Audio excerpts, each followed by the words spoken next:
Hi, Monica. Hi, Kristen. I always laugh. I always say we act like we weren't just chatting for a bit before we get on the call, like we're I just would jumping rather, right in. I know, I would rather just record all of that we were just talking about because that's brilliant. I mean, like, if we could do the outtakes, then it would be based on our prior conversation, like the setup. The real, like the real, The real, real. Yeah. I still think we're real. Like, this is me, that's you, we're good. We are ready to roll. I'm absolutely comfortable talking to you in any way, shape, or form, any room, any space, anything. Absolutely. Amazing. I love that. Well, thank you for coming and sharing your story with Kind of a Big Deal. I feel really excited to chat with you. Did we talk Okay. about, have we talked about the name? Is that why when there was like a Yeah, like the really big deal. I'm like, oh my gosh, you think so? Great. Okay, I think so too. Let's do it. I do think so.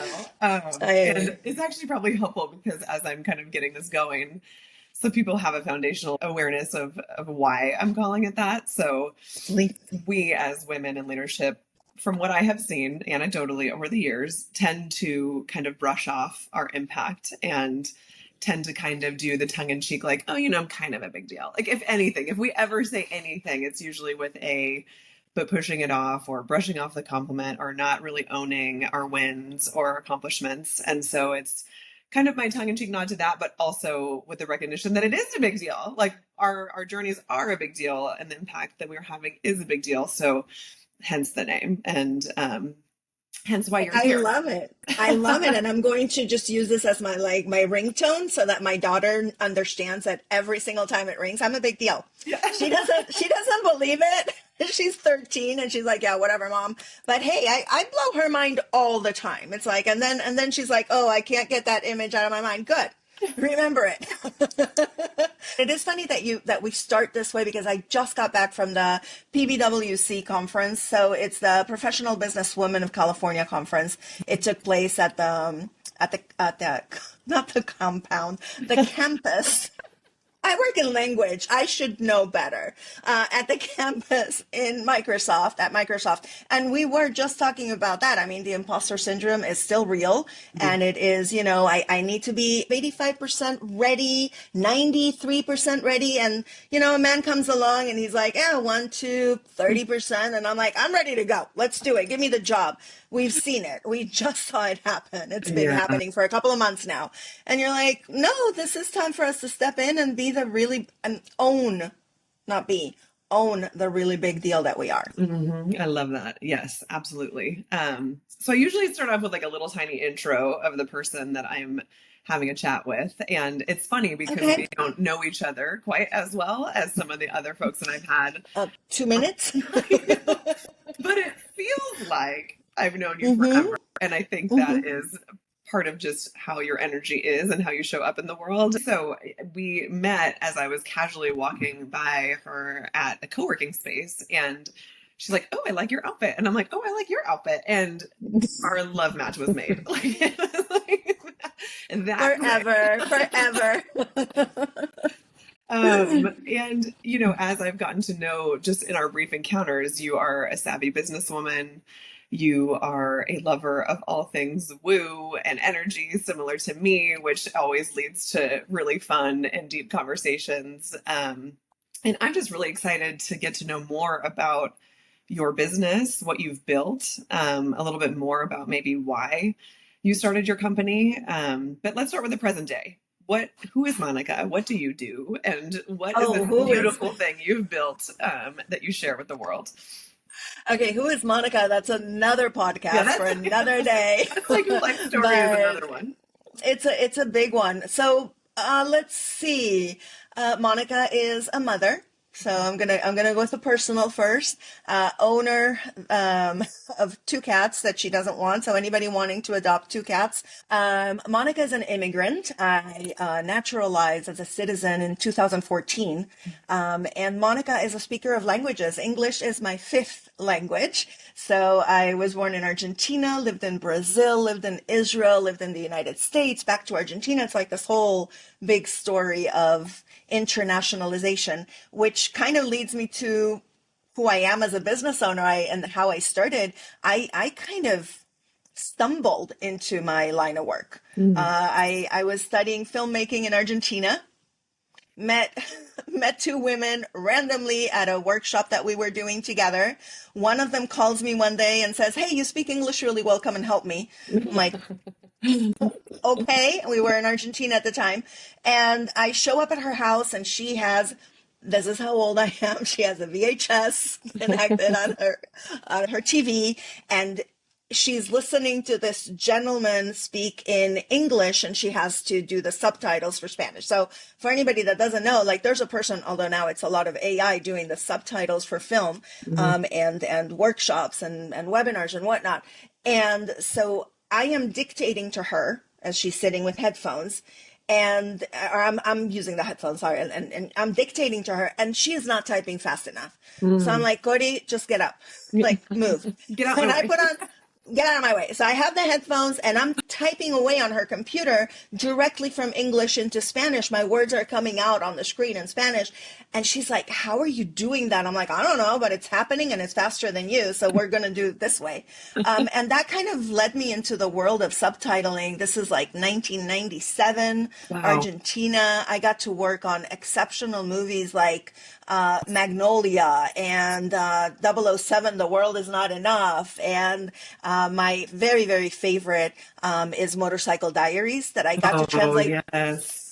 That was my own project from Really? VHS. From VHS, Wow. it was a 3 hour long movie that Hmm. they cut for Hollywood to, everybody's loss, in my opinion, because the character development that you can do in 3 hours of film versus 90 minutes was insane. Yeah. So funny story that many people probably don't know, when a movie is shot, like, there's no background audio. So I got to see people dancing and talking and laughing with no music.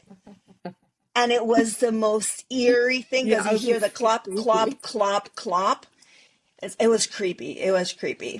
That's Yeah. so cool. I mean, okay, so we had a moment recently when we were in a conversation. You're like, "Who are you?" And now I feel like I'm having the same moment. I'm like, "What?" Like, this is so cool. And I do have a pilot that I'm writing. Okay, who are you? I have a pilot that I'm writing for TV that is going to Yes. disrupt the way we watch television, or whatever we watch now, screens. Let's call it that, because TV is so antiquated. Yeah. So the way we watch Can you things, talk? Can you talk about it, or is this like a we can't go there yet? we can't go there yet, This but is it this has. is a part two once we get there and when we can talk about it. So we'll There have you this. go. There you go. And then you'll say, "I knew her when." Yes. She was just writing it. So yeah, it's all in my head, which is a big problem. But it's now, or it was all in my head. Now it has like big diagrams on paper of what it will look like. I'm putting it out there. I'm looking for a screenwriter because I don't want to write it. Okay. I'm not that person. Okay. Okay. I'm the, when you ask who is Monica, I'm the ideator. Like, I have ideas. Mhm. You talked about woo and ideation. There's some of those strengths from Strength Finder. I don't know Oh if you've yeah. done the Gallup, right? So I have woo and I have ideation. And for those of you that don't know what ideation is, it's the ability to go from A to Z without stopping at B, C, D, one, two, three. I'm like, I'm not that person. I need somebody to organize my life, my head, my business. You talk, you wanted to, like, talk about the leadership journey. I'm like, I don't know. I'm like the fire, shoot, aim. Or shoot, fire, aim. I don't know. Like, ready. What is it? Ready, shoot. Like, English is my fifth language. Help Yeah. me out here. I don't even know the order it should be in. Like ready, aim, fire?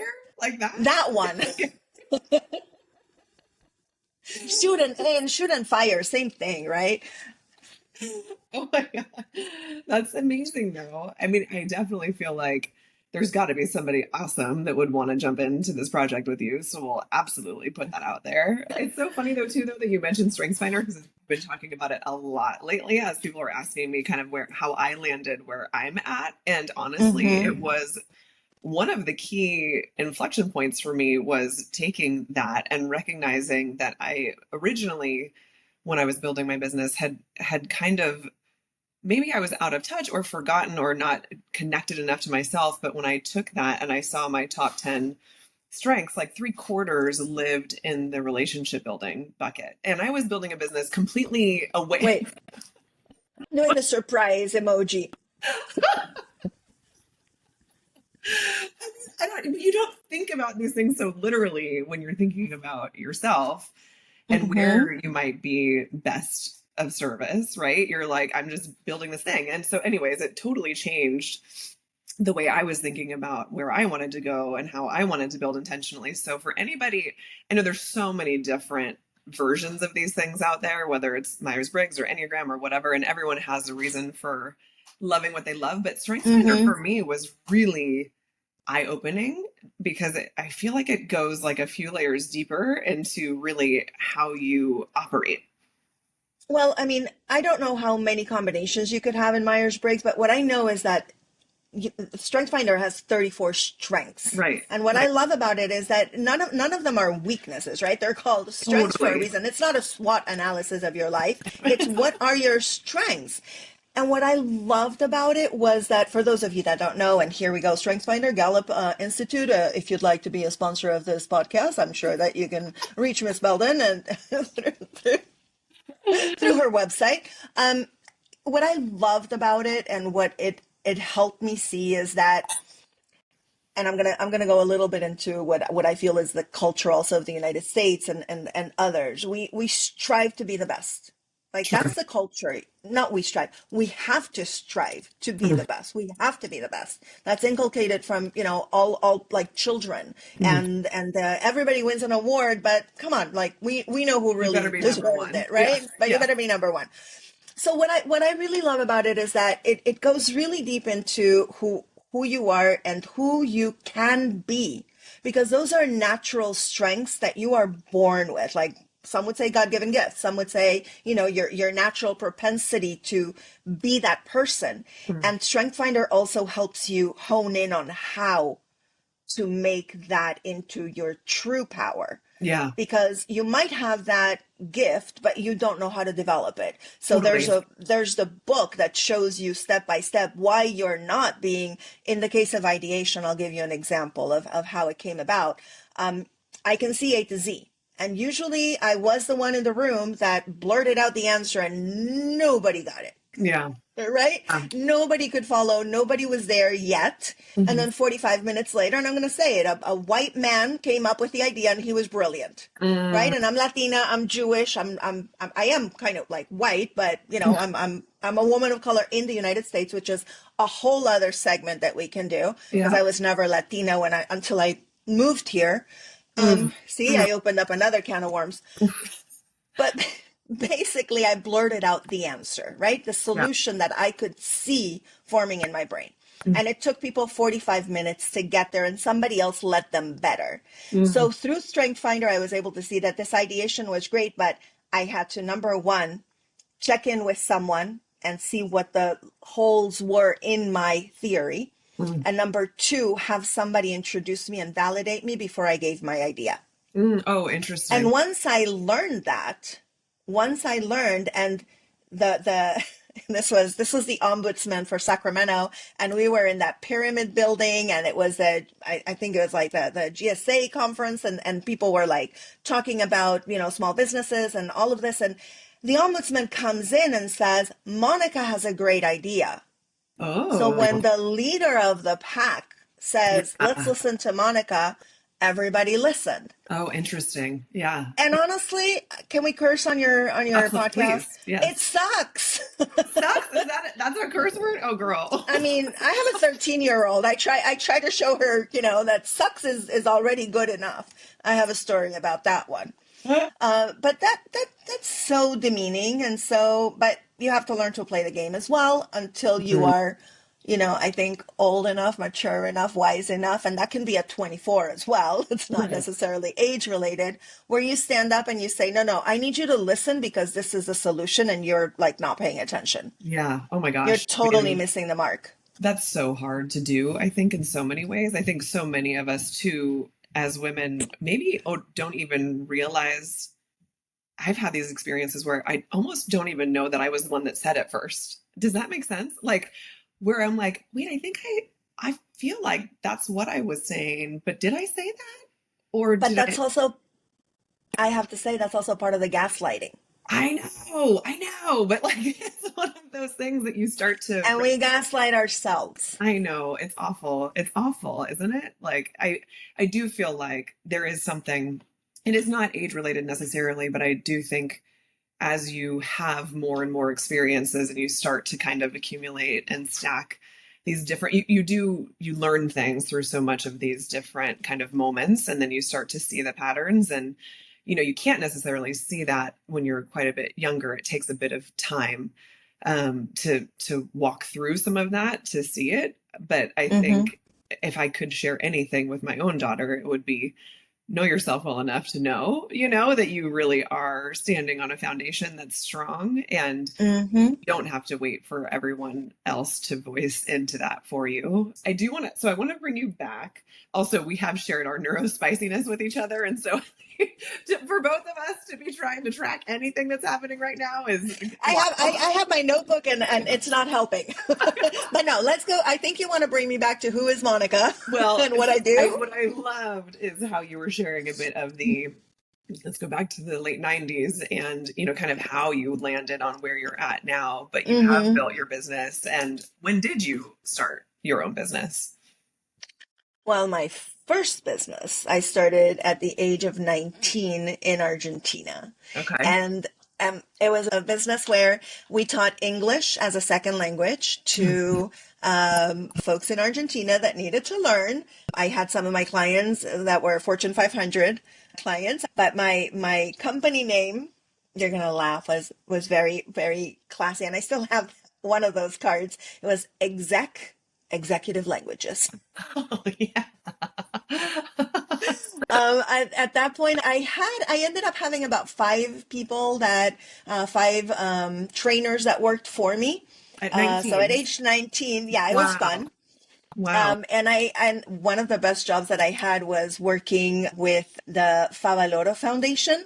I started with a partner, then my partner moved abroad, and I inherited the client, just like I inherited the cats. Yeah. Uh, like they come, and the Fundación Favaloro, René Favaloro was the first doctor to do a heart transplant. So that Favaloro Foundation was renowned, and people from all over the world travel there to learn how to do this stuff. That's Like, incredible. Yeah. yeah. So 19 and you are already a successful entrepreneur I thought and you were gonna say, and you are now 68.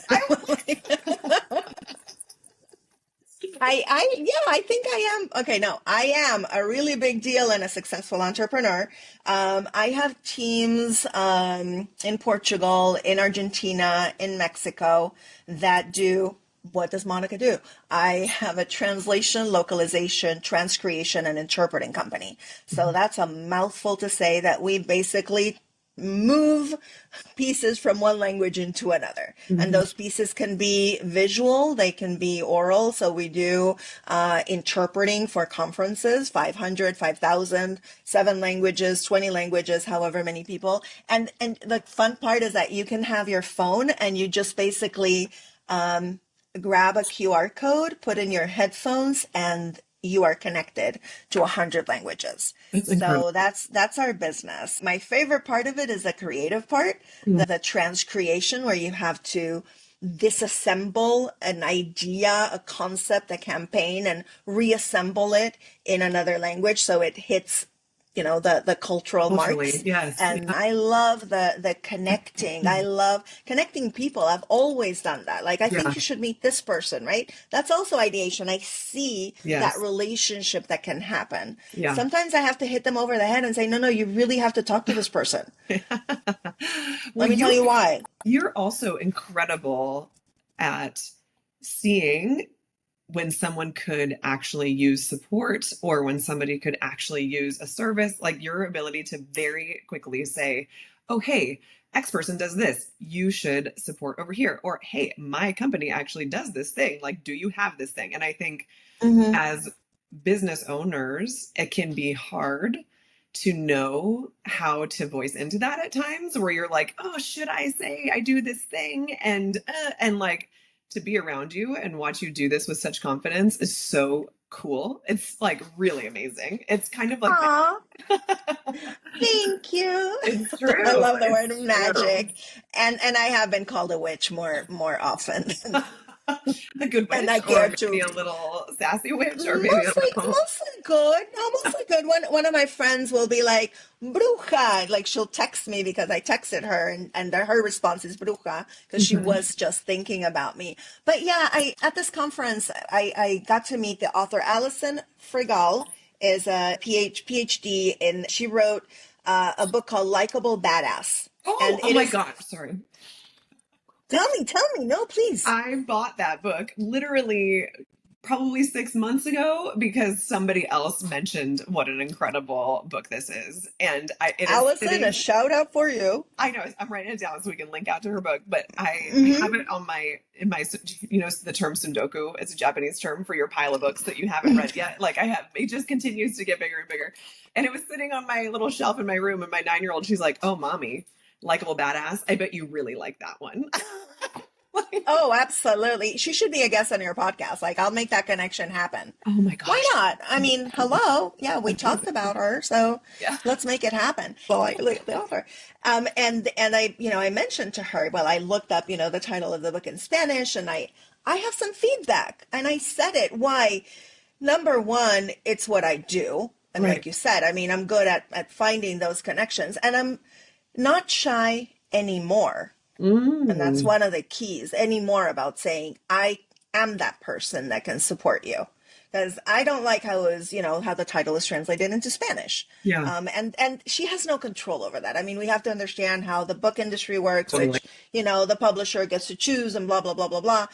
And so I give her my card, but I'm like, I'd love to support you.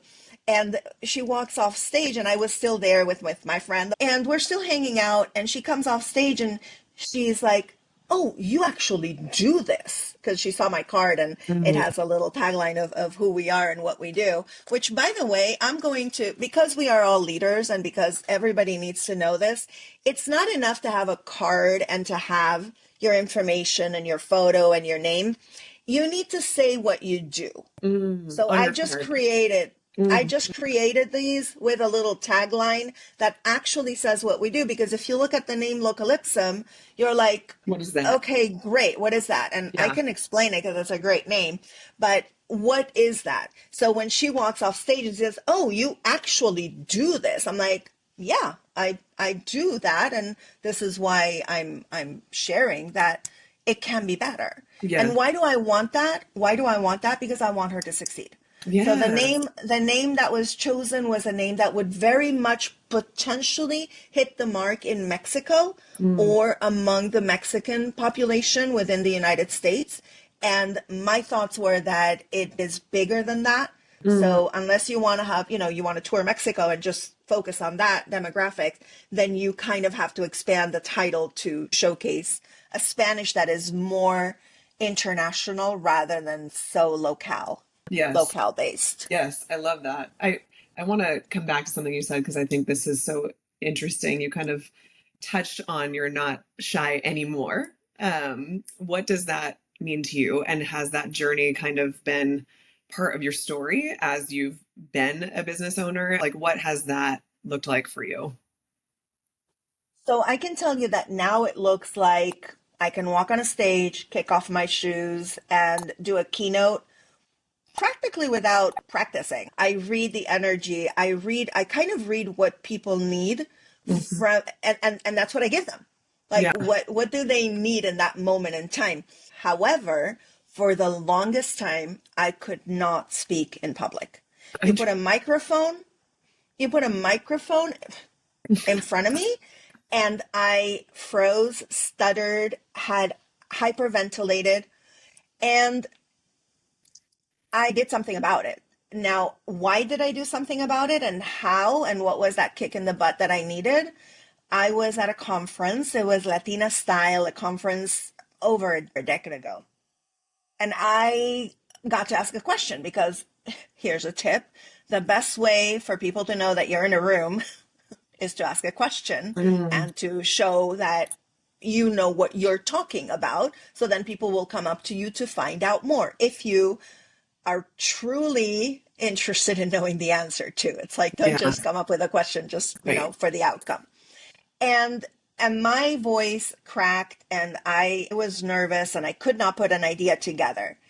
And the woman, I'm not going to say her name, stood up and said, "It breaks my heart to see someone as smart, intelligent, eloquent, blah, blah, blah, blah, blah, as Monica not be able to speak in public Wow. Oh my and God. not be able to convey her ideas." Yeah.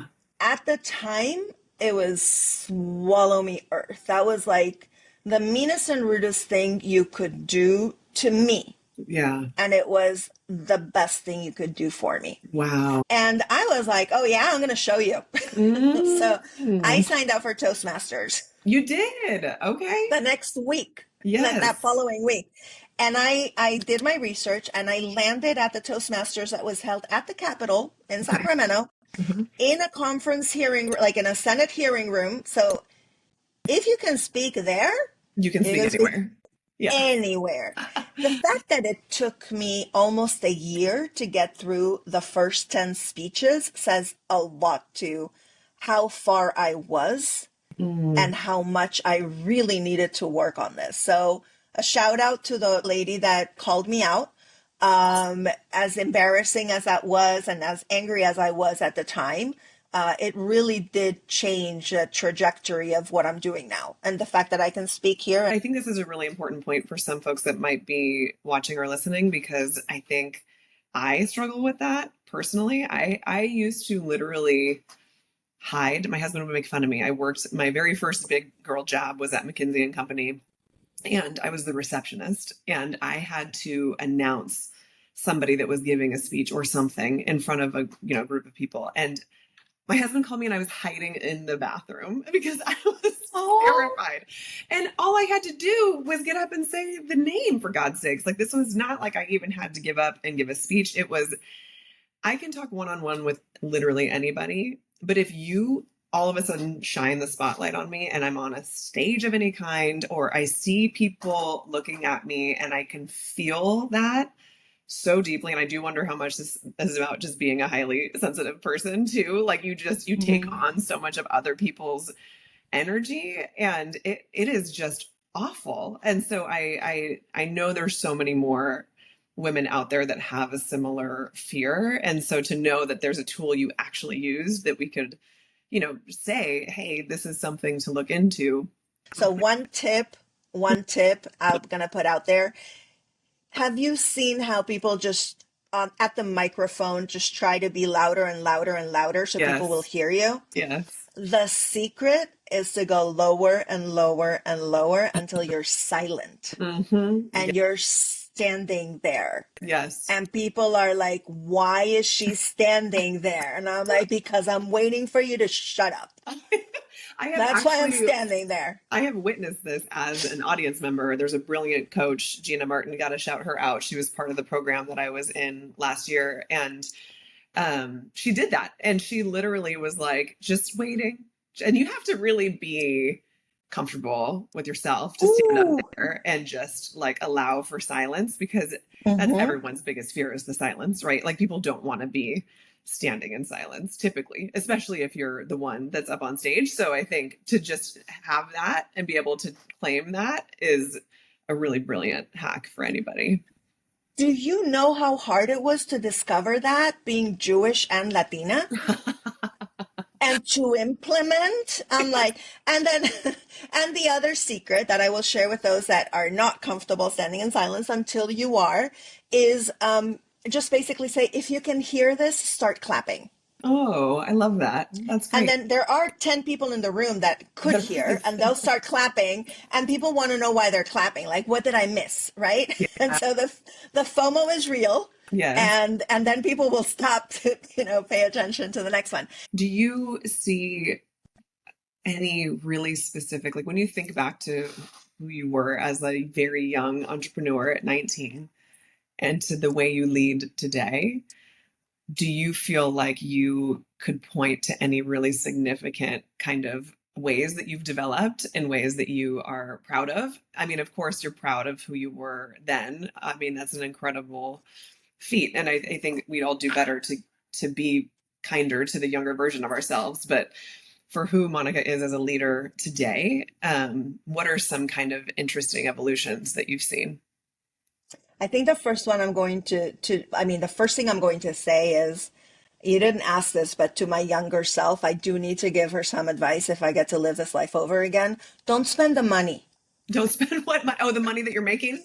The money that I made back then, Yeah. like my boyfriends had the biggest teddy bears and the best colognes and all of this. Don't spend the money, invest it. Like I could have bought half of Buenos Aires. I I know. was making a fortune back then. Yeah. I also learned from my team what they need and how I can be a better leader, because I've never considered myself the really big deal and a leader and the owner of a company. What does that mean? If I think about it, right, when I was at the PBWC conference and I'm like, okay, corporate business women, that's not a businesswoman owner. Right. So Right. there were a lot of corporate in there. And I'm like, wait a minute, Monica, you own an S Corp. You're corporate. Yeah. Yeah. Like, like you're corporate. I'm like, oh, I'm corporate. I belong, right? I think some of the biggest strides I've seen in shifts and changes have been over the last 6 or 7 months. Oh, When wow. I started working. I know. That's like, what? But wait a minute. Big disclosure moment. I started working with a mentor. She's not a coach. She's a mentor. She's exceptional. It was love at first sight. I met her through a Zoom call, and this woman just like us, right? Just like we're matching. We're both wearing blue. I'm like, I didn't get a memo about it, right? But that energy, and she took me under her wing, and she's like, yeah, Monica needs me. And she's been supporting Localization and Monica as the leader, and I've been taking on more the role of leader. I'm really good at delegating. I don't mind it, but I don't know what to delegate. So one Sure. of the big, like, here's a big aha moment. And it's not even 14 or 20 years ago. It's, like I say, 7 months. I was sitting down to write a deck for a client at 11:30 p.m. because that's when I do my best work. And all of a sudden, I'm like, I don't want to do it. Yeah. I don't want to. I don't want to. And I'm a great procrastinator. Like, I work really, really well under pressure, Same. under deadline. Yeah. I get it done. Yeah. And all of a sudden I said, I don't want to do it, like a little girl, a little whiny 3-year-old. And I just sent a message to my team and I said, hey, we need this deck. And I said, I need the deck by 9:30. And guess what? It's done. There was a deck by 9:30. Yeah. Right. See, And then I had to like look and give it my ideas, and I'll share. It was a deck for Nintendo. oh, It was a wow. deck for Nintendo. And I'm looking at it, and we have like the different personas of who we can provide as team members. And I was like, wouldn't it be fun to put a character from the Nintendo games that represent those qualities that are needed God, I in love that in that space for the project manager, for the linguistic quality assurance guy. And so we did. So So cool. our deck had Nintendo characters representing every single one of the That's so of the cool. films, right? So cool. And so that's, you still get to be part of the creative part of it, which is what you're saying you love. Like, and that is the beautiful benefit, I think, of building a business that also brings in other people with great skills, right? What's the point of that if you can't bring them into that and have them build the thing that you also get to put your stamp on, right? But I agree with you. I think a lot of times the trick is not, I could delegate like a MFer. Like, I'm like, great, go for it, take it, go. But like, I need to know, like, to be able to recognize when those, because you're just so used to doing it and you're so used to just, hustle, get it done, that to take a minute and go, wait a second, is this something that somebody else could hold? That's a big skill, I think. Not only that, somebody else can hold, and somebody else potentially can do even better. Even better, probably a Even whole lot better. better. That's a whole lot better. So I love what you just said. Yeah, and I still have that creative moment, right? So right now there's 2 big projects that are happening. So I came up with this great idea where it's going to launch soon. So no, I can't share it yet. Like, cliffhangers. Here's another part of it where you were asking me, you're good at saying, this is what I want and I want your business. I mentioned for the first time in my life, this is my idea. Mm. And when if the program launches, I wanted to say that it was ideated by Monica at Localization. Oh, I love that. That's a great I idea. want the credit. Yeah. And I've never said that. I Well, want yeah. that percentage for the introduction. And I haven't said it. So now I am saying it. Good for So you. that's one project, yes, where I'm stepping out. And the other one is we are working on a new website, our kind of third, because our tagline is humans working with humans, which in the translation industry, AI is decimating the industry. Yeah. But we hold still and it was right before ChatGPT came out, even before then, that we were like, okay, are we going to machine translation? What are we doing? I'm like, nope, humans working with humans. And everybody on my team was not very happy about it, but I holding steadfast. And then ChatGPT launches and they're like, now are we pivoting? I'm like, nope. Still no. Nope, holding steady, humans working with humans. We're not stupid. We leverage AI. Of course. We use it as a tool. It helps us when we have to translate 5 million words. There's no human possible that will get it done in that timeline. But Right. then we do all the reviews by a human. Right. So we are launching, it's like the third website in 2.5 years That's since we incredible. rebranded Yeah. with a strong tech outreach and component, because we have the three main verticals, which are tech, HR, and gaming. Okay. So, Yeah. and not gaming and casinos. This is like video games and the very creative work that goes into it. Because I feel when my team brought me the idea of going into the gaming industry and localization, what I loved about it and what I said was it feels like it's the last standing bastion of humanity translating, because a developer wants you to feel something when you're playing their game, Totally. and AI cannot Can't remember. yet Not yet. That's right. Yeah. emulate that human experience. Right. I want to create experiences for people. I love that. And there's no better person to do it. That is for sure. We are you. going to run out of time. So I will link to all of the places to find you in the comments for the clip. Thank But I you. do want to end on, if you can share, what does building a legacy mean to you as you think about your journey and where you are now and what you're building toward? How is that defined for you? Oh, I wish you had sent me the questions in advance.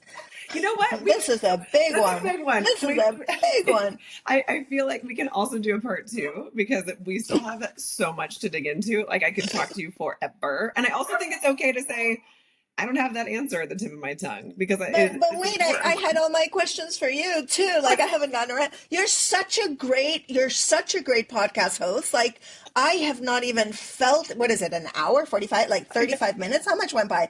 And you're, oh my goodness. I want to, no, I have an answer and it'll be like 45 seconds so we don't run out of time. I see the discontent in the people that are doing the localizing, especially video games. I see the unhappiness within the industry. I see that part of the unhappiness comes from not being recognized for their work, because it's just like subtitles. You're part of a machine, right? And I want to disrupt that. I really, really do. I want to bring nobody brings the team to the kickoff call with the client. Everybody keeps everybody hidden. Yeah. Talent is hidden. I want to highlight the talent. I want to say, these are the people that are working on the game. I want the developers in there. Oh, I got my validating chills, like my hair standing on end.